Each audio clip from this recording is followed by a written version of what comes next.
A well-regulated militia, composed of the body of the people, trained in arms, is the best, most natural defense of a free country. If tyranny and oppression come to this land, it will be in the guise of fighting a foreign enemy.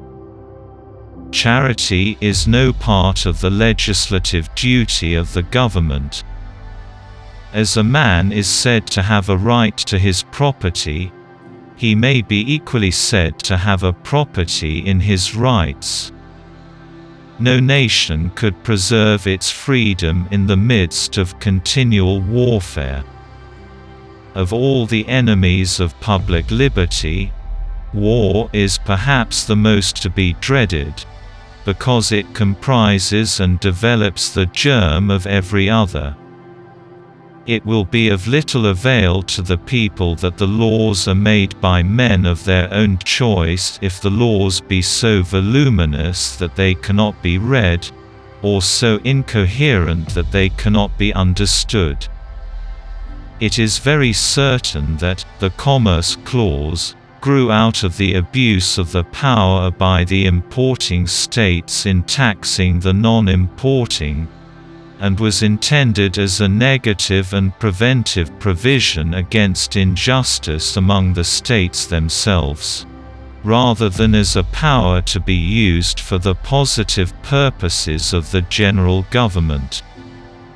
Cursed be all that learning that is contrary to the cross of Christ.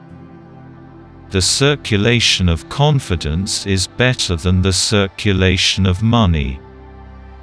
If men were angels, no government would be necessary. Each generation should be made to bear the burden of its own wars, instead of carrying them on, at the expense of other generations. The means of defense against foreign danger historically have become the instruments of tyranny at home. The executive has no right, in any case, to decide the question, whether there is or is not cause for declaring war. In republics, the great danger is that the majority may not sufficiently respect the rights of the minority. Oppressors can tyrannize only when they achieve a standing army, an enslaved press, and a disarmed populace. America was indebted to immigration for her settlement and prosperity. That part of America which had encouraged them most had advanced most rapidly in population, agriculture and the arts.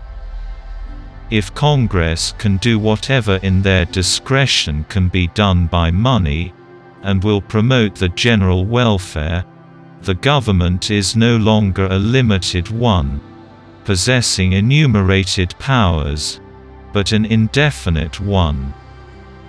The personal right to acquire property, which is a natural right, gives to property, when acquired, a right to protection, as a social right. Americans have the right and advantage of being armed, unlike the citizens of other countries whose governments are afraid to trust the people with arms.